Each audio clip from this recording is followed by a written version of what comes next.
Kakek, untuk membuktikan kalau musang kuning lebih bergizi daripada manusia, dengan paksa menangkap seekor musang kuning sakti dan memberinya padaku untuk ku minum susunya.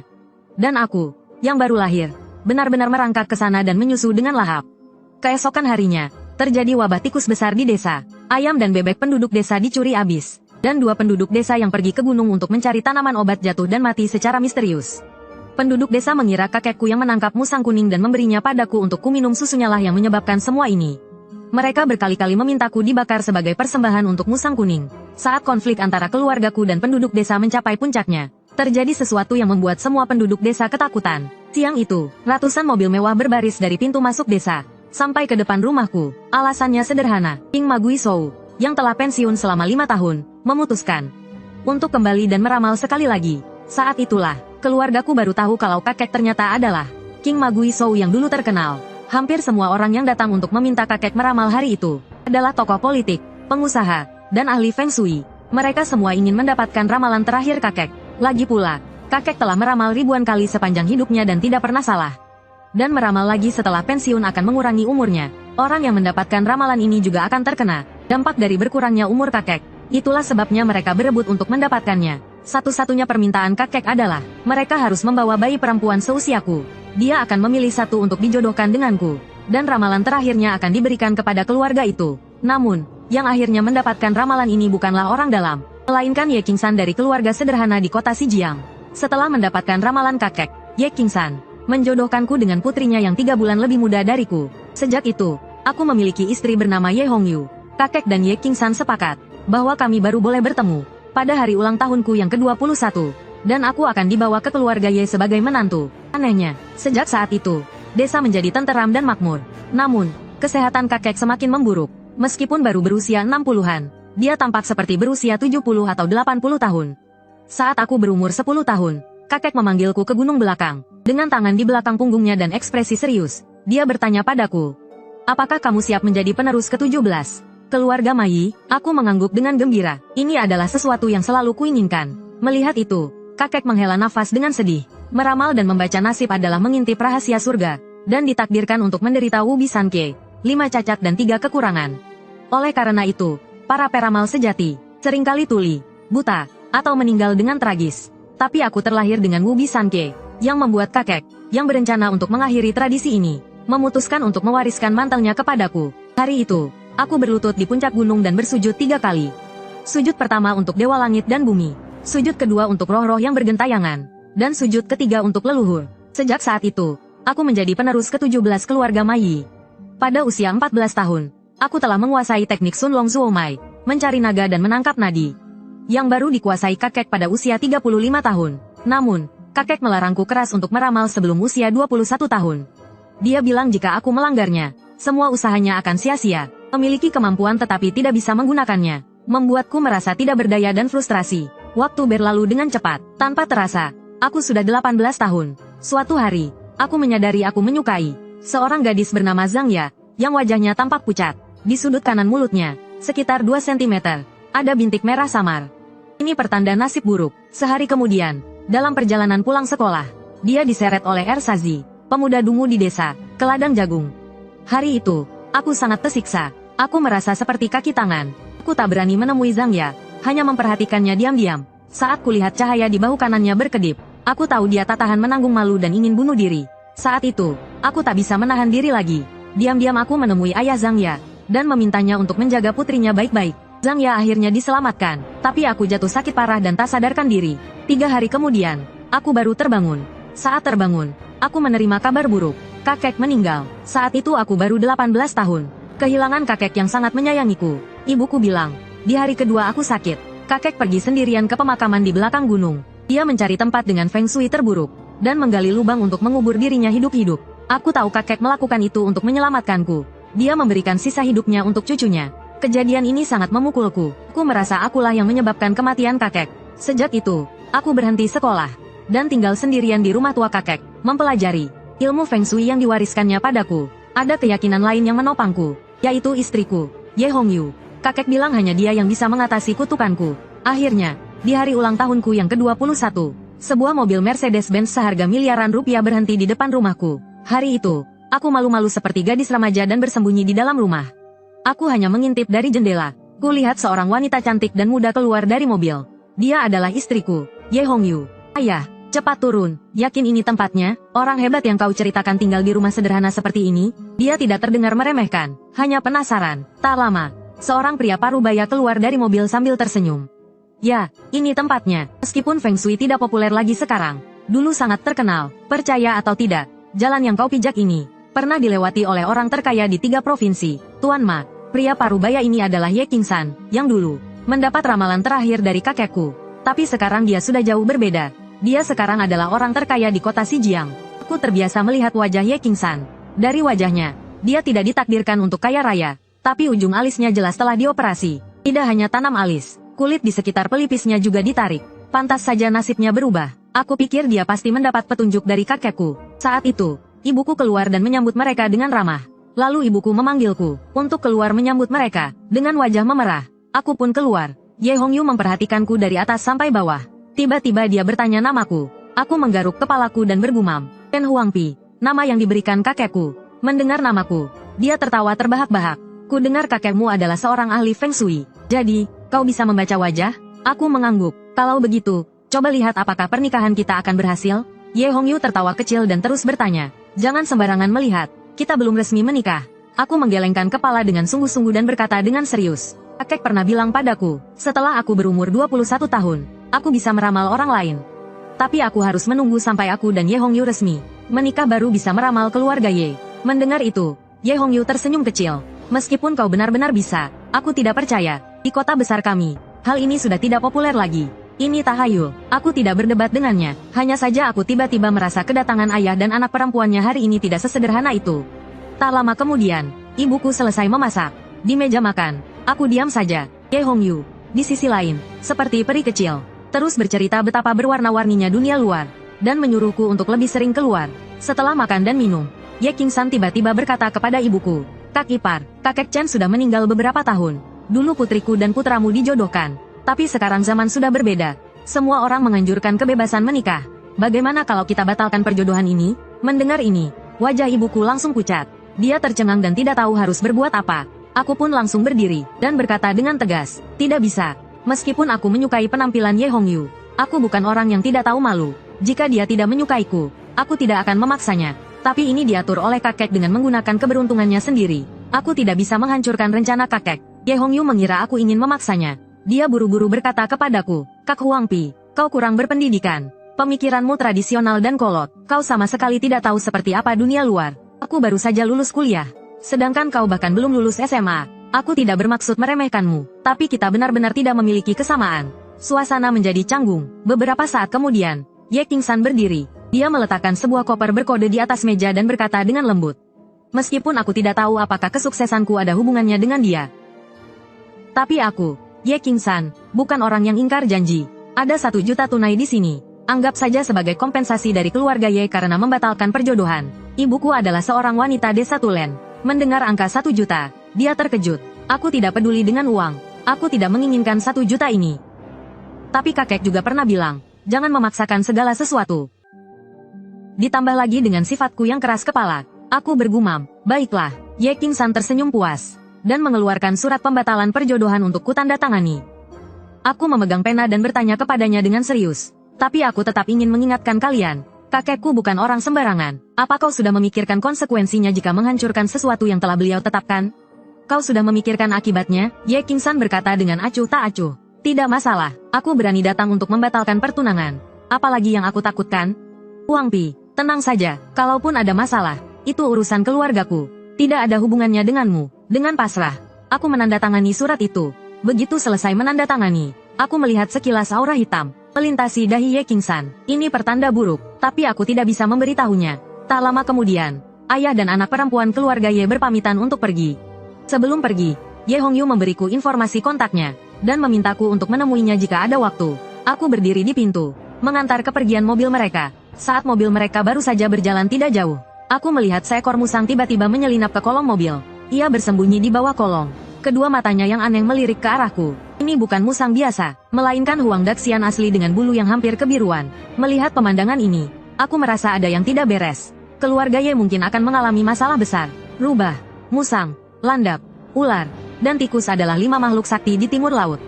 Rubah mengacu pada rubah, musang adalah musang, landak mengacu pada landak, ular mengacu pada ular, dan tikus adalah tikus. Di antara mereka, Huang Daxian yang paling misterius. Jika seseorang diganggu oleh makhluk ini, jangankan untuk balas dendam, bahkan jika ia ingin membalas budi, itu seringkali menyebabkan kekacauan. Aku mengkhawatirkan keluarga Ye dan Ye Hongyu, tapi aku tidak bisa berbuat apa-apa selain melihat mereka pergi. Aku kembali ke rumah sendirian. Perasaanku sangat tertekan, rasanya seperti sesak napas. Keyakinan yang telah kujunjung tinggi selama hampir 10 tahun runtuh begitu saja.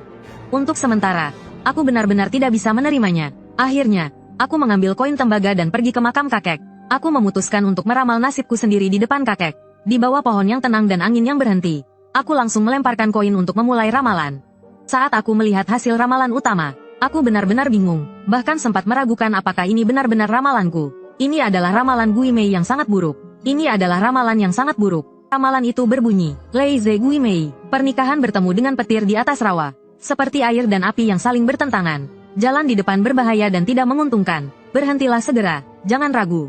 Dari ramalan itu, memang agak mirip dengan apa yang kualami. Tapi ramalan Gui Mei ini adalah Zen di atas dan Dui di bawah. Lebih mengacu pada wanita yang mengejar pria. Ini agak tidak sesuai dengan keadaanku.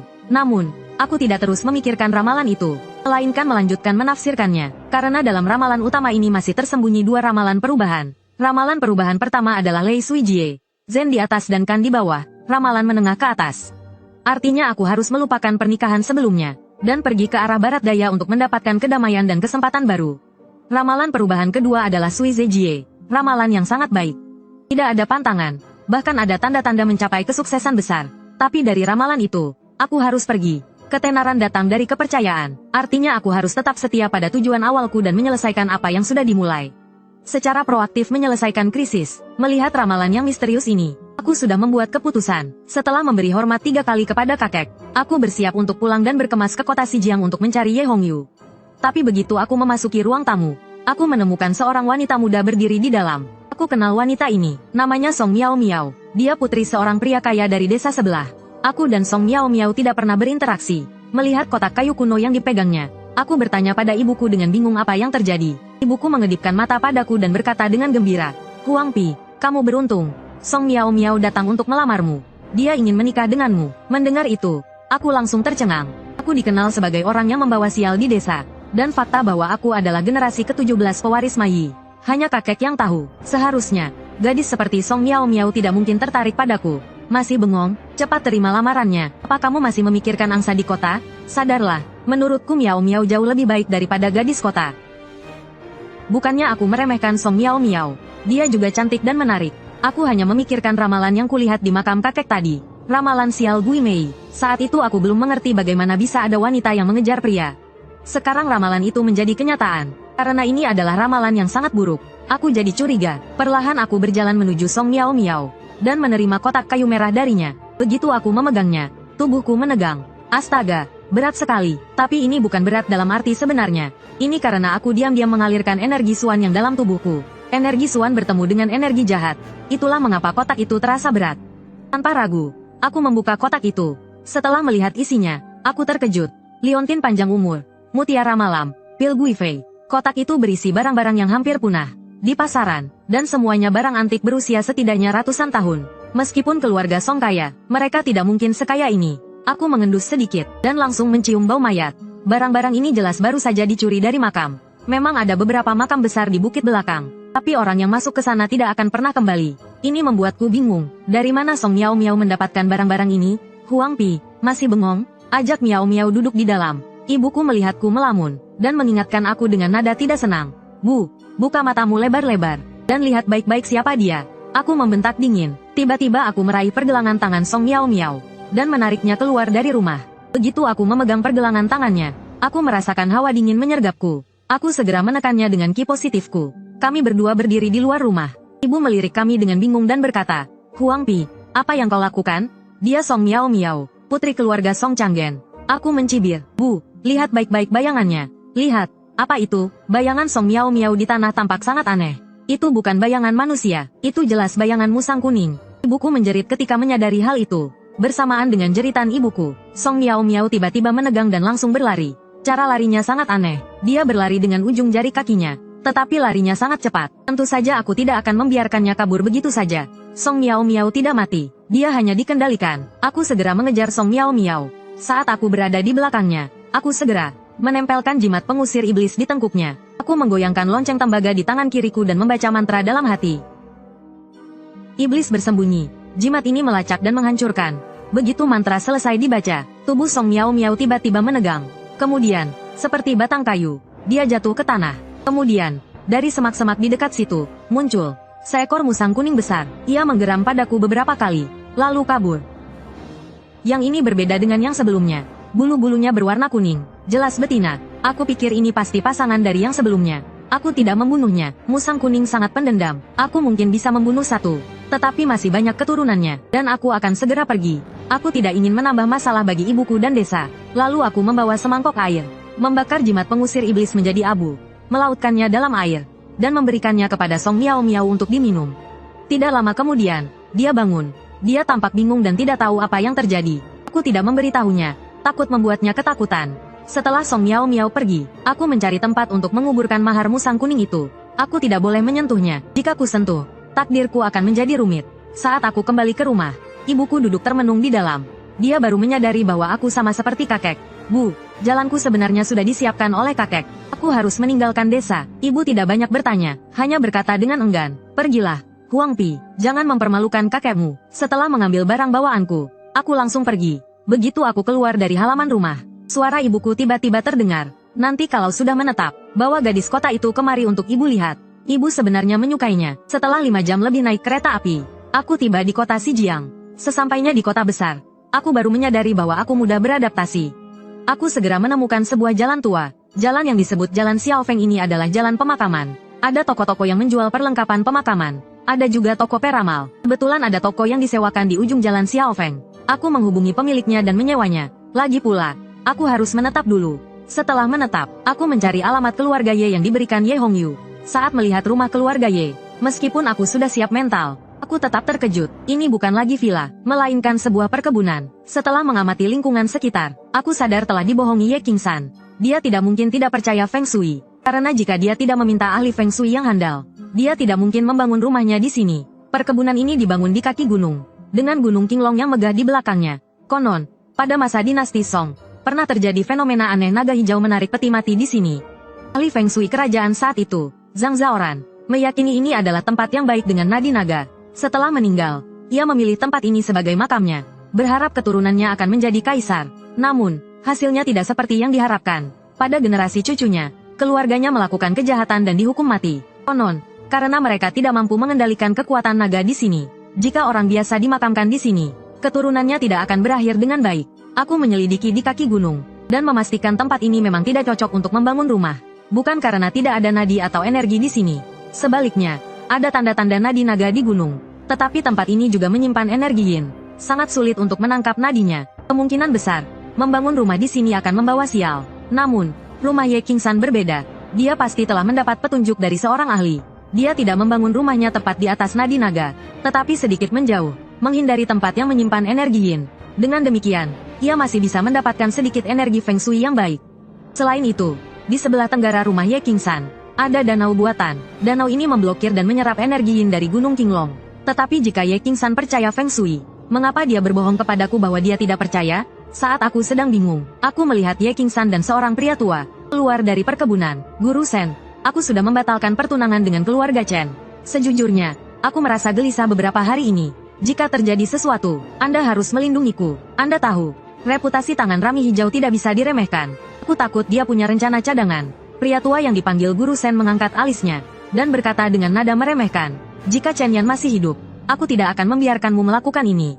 Tapi dia sudah meninggal, dan keturunannya tidak berbakat dalam Feng Shui. Chen Huangpi itu lemah dan sakit-sakitan, tidak berguna. Garis keturunan tangan Rami Hijau mereka sudah putus. Qingsan, jangan khawatir, membiarkan Hongyu bertunangan dengan cucuku menguntungkan kita berdua. Jika terjadi sesuatu, aku yang akan bertanggung jawab. Mendengar kata-kata pria tua itu, raut wajah Ye Qingsan menjadi lebih tenang. Tapi kau tahu bagaimana keras kepalanya Hongyu. Apakah ini akan berhasil atau tidak? Tergantung pada mereka berdua. Apakah mereka memiliki jodoh atau tidak? Pria tua itu tertawa riang beberapa kali. Dengan penuh percaya diri, ia masuk ke mobil dan pergi. Belakangan, aku tahu pria tua itu bernama Shen Chujiu. Dia dianggap sebagai salah satu ahli Feng Shui terkemuka di kota Xijiang. Shen Chujiu punya cucu bernama Shen Baisui. Dia cukup berbakat dalam Feng Shui dan merupakan penerus Shen Chujiu. Banyak wanita mengejarnya, tapi dia tergila-gila pada Ye Hongyu. Sebenarnya, itu wajar, meskipun aku belum pernah meramal Ye Hongyu. Tapi karena dia dipilih kakekku dari sekian banyak wanita untuk dijodohkan denganku, agar bisa menangkal kutukanku, takdir wanita ini pastilah istimewa. Aku harus mencari cara agar dia mau menikah denganku, supaya tidak melanggar aturan yang kakekku buat. Tapi aku tidak terburu-buru, aku percaya pada kemampuan kakekku. Shen Chujiu saja ingin melanggar aturan kakekku, dia terlalu meremehkan kemampuan tangan hantu Rami Biru. Selama masalah keluarga Ye begitu rumit sampai tak ada yang bisa menyelesaikannya, mereka pasti akan memintaku menikahi Ye Hongyu untuk mengatasinya. Yang paling aku takutkan adalah, sebelum kutukan keluarga Ye datang, jika Ye Hongyu dan Shen Baisui jadian, itu akan jadi masalah. Ini bukan hanya soal menggelar pernikahan, tapi benar-benar harus melakukan malam pertama. Jika Ye Hongyu lebih dulu berhubungan dengan pria lain, ikatan takdir kami pasti akan putus. Ini akan menjadi bencana bagi kami berdua. Setelah menenangkan diri, aku kembali ke jalan Xiaofeng untuk membereskan toko dan tidur, lalu memikirkan rencana besok. Saat aku berjalan ke toko, aku melihat Ye Hongyu dan seorang pria kaya turun dari mobil sport. Ku yakin pria ini pasti Shen Baisui. Aku merasa Shen Baisui pasti punya niat buruk membawa Ye Hongyu ke sini. Jadi aku diam-diam mengikutinya. Shen Baisui, kenapa kau membawaku ke sini malam-malam begini? Mau menakut-nakutiku? Ku beritahu, aku tidak percaya hal-hal seperti itu, kata Ye Hongyu dengan kesal. Shen Baisui tersenyum mendengarnya. Hongyu, kakekku dan ayahmu sedang membicarakan sesuatu. Bukankah mereka menyuruh kita jalan-jalan? Lagi pula, cepat atau lambat kita akan menikah. Kau juga tahu pekerjaanku, membiarkanmu merasakan suasana dunia Feng Shui lebih awal juga bagus untukmu. Aku mencibir dalam hati. Jalan pemakaman disebutnya dunia Feng Shui. Dunia Feng Shui macam apa ini? Ye Hongyu mengerutkan kening dan berkata dengan tidak senang.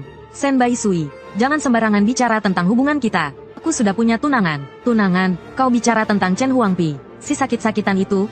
Hongyu, jangan bercanda. Ku dengar dari kakekku, kalian sudah membatalkan pertunangan. Shen Baisui mencibir, jelas sekali meremehkanku. Ye Hongyu tidak menjawab lagi, dan hendak berbalik pergi. Melihat itu, Shen Baisui buru-buru mengganti topik. Baiklah, Hongyu, kita bicarakan itu nanti saja. Lihat, ada toko kertas yang masih buka. Bagaimana kalau ku bilang aku bisa menghidupkan kertas? Kau percaya? Ye Hongyu mendengus. Meskipun tidak percaya, dia tetap mengikuti Shen Baisui ke toko kertas itu. Aku bisa menebaknya tanpa berpikir keras. Trik apa yang sedang direncanakan Shen Baisui? Dia pasti ingin memamerkan keahliannya di depan Ye Hongyu. Dengan menggunakan beberapa cara licik, dia ingin mengubah pandangan Ye Hongyu tentang dirinya, bahkan membuatnya jatuh cinta. Aku tidak akan membiarkannya berhasil. Aku segera mengikutinya. Profesi pembuat kertas memiliki sejarah yang panjang. Meskipun kebanyakan pembuat kertas tidak memiliki kemampuan khusus, pembuat kertas yang benar-benar ahli memiliki kekuatan gaib.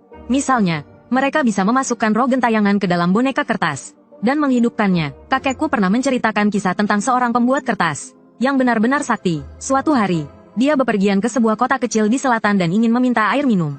Setelah menerima segelas air, kakekku langsung pergi tanpa berkata apa-apa. Karena semua orang di kota itu bukanlah manusia hidup, melainkan boneka kertas yang dibuat oleh pembuat kertas sakti itu. Aku kembali fokus dan mengintip ke dalam toko kertas dari balik pintu. Kulihat Shen Baisui mengambil kuas yang dicelupkan tinta dan melukis mata pada boneka kertas hijau. Sambil melukis, dia berkata, Hongyu, lihat baik-baik, aku akan segera menghidupkan boneka kertas ini. Melukis mata boneka kertas adalah hal yang tabu bagi pembuat kertas, karena itu sangat mudah mengundang makhluk halus. Melihat itu, aku segera mengeluarkan jimat dengan tangan kiriku dan membaca mantra penenang jiwa untuk mencegah hal buruk terjadi. Tapi aku sudah memeriksa sekeliling, dan tidak ada roh jahat di sekitar sini. Jadi, untuk saat ini, boneka kertas itu tidak mungkin benar-benar dirasuki. Saat itu, aku melihat Shen Baisui yang telah selesai melukis mata. Diam-diam memberi isyarat kepada pembuat kertas di bagian belakang toko. Melihat itu, aku langsung mengerti. Ternyata orang yang benar-benar sakti bukanlah Shen Baisui, melainkan pembuat kertas itu. Lalu aku teringat ekspresi percaya diri Shen Chujiu sebelumnya. Rupanya, dia telah meminta pembuat kertas itu untuk bekerja sama dengan Shen Baisui dalam sandiwara ini. Pantas saja dia begitu yakin. Pembuat kertas itu mengeluarkan pagoda kecil bertingkat 3 yang runcing. Itu adalah pagoda pengunci jiwa yang terbuat dari kayu cendana, yang dapat mengumpulkan dan memelihara jiwa. Pembuat kertas itu diam-diam merobek jimat di pagoda pengunci jiwa. Aku langsung melihat bayangan hitam melesat ke arah boneka kertas di depan Shen Baisui. Tentu saja, orang biasa tidak dapat melihat jiwa ini. Itu adalah roh gentayangan tanpa kesadaran. Karena telah lama terkunci, ia menjadi alat yang mudah dimanipulasi. Roh gentayangan itu segera merasuki boneka kertas. Boneka kertas yang tadinya diam tiba-tiba seperti tersapu angin yin dan melayang ke udara. Ye Hongyu terkejut melihat hal itu. Shen Baisui berpura-pura tenang dan melangkah maju, berdiri di depan Ye Hongyu. Ye Hongyu bersembunyi di balik Shen Baisui, dan memberanikan diri untuk melihat boneka kertas yang melayang di udara. Sebenarnya, dia juga penasaran apa yang sebenarnya terjadi. Sebagai seorang ateis, dia ingin mencari tahu kebenarannya. Boneka kertas itu melayang di udara, matanya terus berkedip, dan mulutnya mengeluarkan tawa menyeramkan. Ye Hongyu tercengang, ini menjungkir balikkan pandangan dunianya. Shen Baisui, cepat kembalikan benda ini seperti semula. Aku percaya kau hebat, kata Ye Hongyu ketakutan. Shen Baisui tersenyum licik, dia mengangkat tangan kanannya dan menggambar jimat kosong yang setengah jadi di udara. Lalu mendorongnya ke arah boneka kertas yang melayang. Pada saat yang sama, pembuat kertas itu segera membuat mantra penenang jiwa, dan menempelkan jimat ke pagoda pengunci jiwa untuk menarik kembali roh gentayangan itu. Aku mencibir, hari ini mereka bertemu denganku. Jangan harap bisa berpura-pura lagi. Lalu aku membaca mantra pengendali jiwa. Sehelai kesadaran spiritual kupukulkan ke boneka kertas itu. Dengan begini, boneka kertas ini berada di bawah kendaliku. Roh jahat itu menyerap kesadaran spiritualku dan tiba-tiba terbangun. Kecerdasannya yang melemah karena terkurung tiba-tiba pulih. Ia mengeluarkan jeritan, seperti menangis, seperti tertawa. Terdengar sangat menyedihkan dan memilukan. Detik berikutnya, ia seperti orang gila menerjang Shen Baisui. Ia mencekik leher Shen Baisui dengan erat. Shen Baisui ketakutan. Ia mengayunkan kedua tangannya dengan panik. Tak ada lagi sikap seorang ahli Feng Shui yang seharusnya. Ye Hongyu juga ketakutan oleh boneka kertas yang tiba-tiba mengamuk. Ia langsung bersembunyi di sudut ruangan sambil gemetar. Makhluk jahat, berhenti melukai orang. Pembuat boneka kertas itu mengerutkan kening. Ia mengambil pedang kayu persik dari dinding dan menyerbu. Pedangnya menusuk boneka kertas itu, tetapi tidak berpengaruh. Bahkan pedang kayu persik itu patah dengan bunyi berderak. Boneka kertas itu tidak berhenti. Ia terus menyerang Shen Baisui. Meskipun pembuat boneka kertas itu menempelkan beberapa jimat pada dirinya sendiri, itu tidak berguna. Paman Zhang, ada apa? Kenapa roh jahat ini tiba-tiba menjadi sangat ganas? Shen Baisui berkata dengan sangat takut. Pembuat boneka kertas itu juga bingung. Aneh, sudah dikurung selama 6 tahun. Aura jahatnya seharusnya sudah hilang. Kenapa tiba-tiba tidak patuh? Sambil memberanikan diri, ia berkata kepada boneka kertas yang terus menyerangnya. Berhenti, kalau tidak, kakekku akan datang dan membuatmu tidak pernah bisa bereinkarnasi. Begitu Shen Baisui selesai berbicara, pembuat boneka kertas itu tiba-tiba teringat sesuatu. Ia tiba-tiba berlutut di lantai dan berteriak, aku salah, mohon, guru, tunjukkan dirimu. Shen Baisui bingung, Paman Zhang, apa maksudmu? Guru siapa? Pembuat boneka kertas itu berlutut di lantai dan berkata, sandiwara kita ketahuan oleh seorang guru.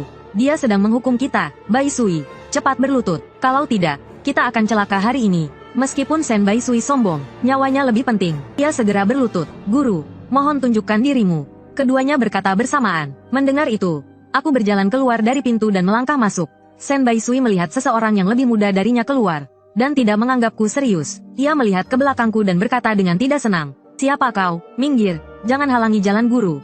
Baisui, diam, ini pasti murid guru itu.